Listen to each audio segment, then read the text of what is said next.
Yang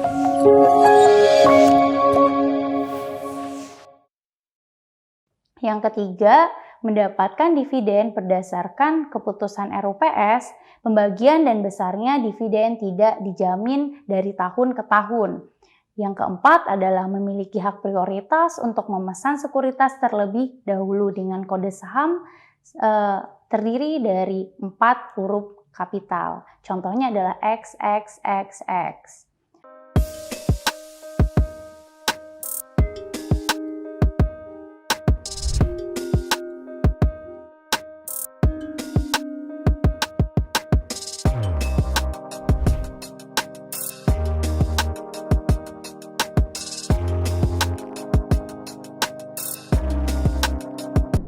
Selanjutnya, kita akan membahas tentang saham preferred atau preferred stock. Merupakan saham yang memiliki karakteristik atau gabungan yang hybrid antara saham biasa dengan obligasi.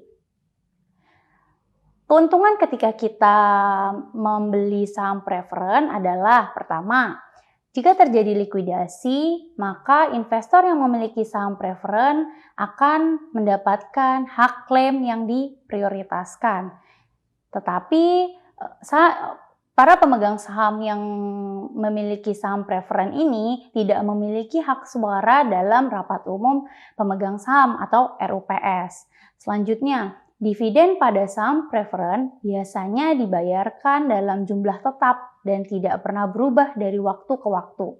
Selanjutnya, kode saham dari saham preferred ini terdiri dari 5 huruf kapital termasuk kode huruf P sebagai tanda saham preferred serta dapat memiliki opsi konversi menjadi saham biasa.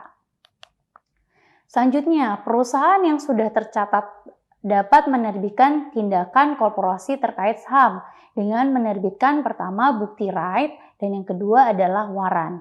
Kita akan bahas satu-satu.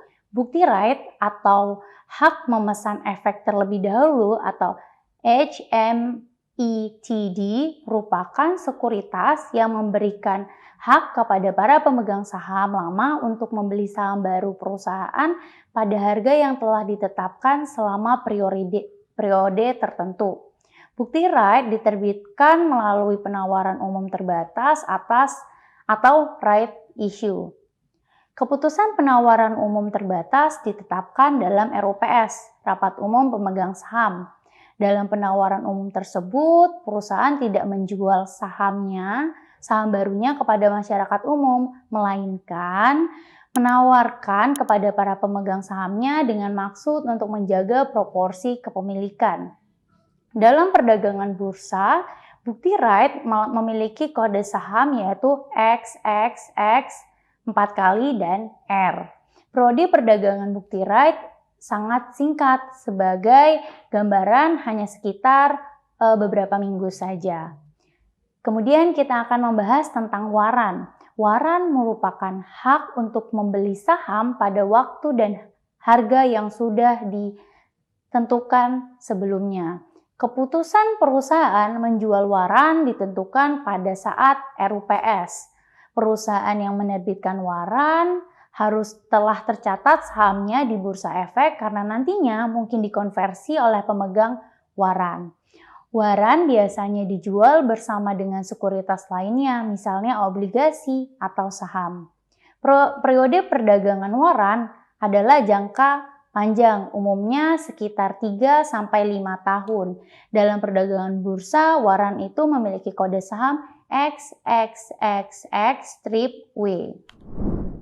Kita sudah membahas tentang sekuritas di pasar saham, obligasi, bukti right, dan waran. Selanjutnya kita akan membahas sekuritas di pasar obligasi. Obligasi atau sekuritas pendapatan tetap atau fixed income securities merupakan surat utang jangka panjang, menengah atau panjang yang dapat dipindahtangankan yang berisi janji dari pihak yang menerbitkan untuk membayar imbalan berupa bunga pada periode tertentu dan melunasi pokok utang pada waktu yang telah ditentukan kepada pihak pembeli obligasi tersebut. Obligasi atau sekuritas pendapatan tetap adalah sekuritas yang memuat janji untuk memberikan pembayaran tetap menurut jadwal yang telah ditetapkan. Ilustrasinya adalah gini, misalnya tadi kita mau beli baju nih, kita mau dagang baju dengan membutuhkan modal sebesar 80 juta. Kalau saham tadi kita pengen nawarin sahamnya kepada investor, kalau obligasi kita itu ingin meminjam kepada teman atau rekan atau kepada orang karena kita kekurangan dana. Kita punya dana sebesar 20 juta, berarti kita kekurangan 60 juta. Nah, 60 juta itu kita meminjam dananya ke 3 orang rekan atau teman, masing-masing 20 juta. Dan berjanji melunasi dalam jangka waktu misalnya 1 tahun. Dan memberikan tambahan bunga sebesar misalnya 7% yang akan dibayarkan setiap bulannya, misalnya pada tanggal 8. Itu adalah ilustrasi singkat tentang obligasi. Nah, di dalam obligasi sendiri itu dibagi menjadi 2. Yang pertama adalah corporate bonds atau obligasi perusahaan yang diterbitkan oleh perusahaan, baik itu berbentuk badan usaha milik negara, BUMN, atau badan usaha dari swasta.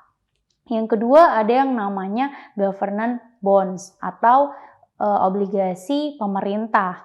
Obligasi pemerintah itu diterbitkan oleh pemerintah pusat. Ada juga nih obligasi yang diberikan atau diterbitkan oleh perusahaan daerah, kita sebut sebagai municipal bond. Obligasi yang diterbitkan oleh pemerintah daerah untuk membiayai proyek-proyek yang berkaitan dengan kepentingan publik atau public utility. Selanjutnya, sekuritas di pasar obligasi itu memiliki karakteristik nih. Yang pertama, setelah diterbitkan, obligasi akan diperjualbelikan sampai sebelum jatuh tempo antara investor di bursa efek pada harga pasar yang biasa berbeda dari nilai nominalnya. Yang kedua, faktor penting bagi investor sebelum berinvestasi di obligasi adalah mengenal yang namanya penerbitannya, kemudian seluk-beluk obligasi yang diterbitkan. Hal ini perlu dilakukan untuk menaksir besarnya resiko, khususnya resiko gagal bayar atau default yang mungkin dapat dialami investor di masa yang akan datang. Selanjutnya, yang ketiga adalah sekuritas di pasar derivatif. Sekuritas derivatif atau turunan adalah aset finansial yang diturunkan dari saham dan obligasi dan bukan dikeluarkan perusahaan atau pemerintah untuk mendapatkan dana. Ada 2 jenis hal yang penting dari sekuritas derivatif, yaitu kontrak berjangka dan kontrak opsi atau option kontrak. Kita akan bahas satu-satu nih. Apa perbedaannya? Kontrak pertama adalah kontrak berjangka atau future contract, merupakan suatu perjanjian yang dibuat hari ini yang mengharuskan adanya transaksi di masa yang akan datang. Ada 2 jenis dari kontrak berjangka. Yang pertama, kontrak berjangka komoditas, yaitu menggunakan underlying aset yang merupakan aset real, berupa barang-barang pertanian dan sumber daya alam lainnya. Yang kedua adalah kontrak berjangka finansial dengan menggunakan underlying atau dikenal sebagai sebutan variabel pokok yang merupakan efek seperti saham dan obligasi atau indeks saham. Kemudian selain derivatif yaitu merupakan kontrak berjangka, ada yang namanya kontrak opsi atau option kontrak. Adalah suatu perjanjian yang memberikan pemiliknya hak, tetapi bukan kewajiban untuk membeli atau menjual suatu aset tertentu tergantung pada jenis opsinya, pada harga tertentu selama waktu tertentu juga. Di dalam kontrak opsi atau option kontrak, kita akan lebih mengenal sama yang namanya call option dan put option. Pemilik call option mempunyai hak untuk memberikan aset induk atau aset acuan underlying aset pada harga tetap selama waktu yang tertentu. Kemudian ada yang namanya pemilik put option, mempunyai hak untuk menjual aset indeks pada harga tetap selama waktu tertentu. Yang terakhir adalah reksadana. Di dalam sekuritas pasar modal itu juga ada yang namanya reksadana. Reksadana dapat diartikan sebagai wadah yang berisi sekumpulan sekuritas yang dikelola oleh perusahaan investasi dan dibeli oleh investor. Berdasarkan bentuk hukumnya, reksadana itu dibagi menjadi 2, yaitu pertama, Reksadana berbentuk perseorangan, yaitu perusahaan yang menerbitkan reksadana menghimpun dana investor dengan cara menjual saham reksadana yang selanjutnya diinvestasikan pada berbagai jenis sekuritas di pasar modal maupun di pasar uang. Reksadana perseorangan dibagi menjadi dua, yaitu reksadana terbuka atau open-ended investment company, di mana investor tidak hanya dapat membeli saham reksadana, tapi juga dapat menjual kembali kepada perusahaan penerbitnya. Yang kedua, ada yang namanya reksadana tertutup atau closed-ended investment company.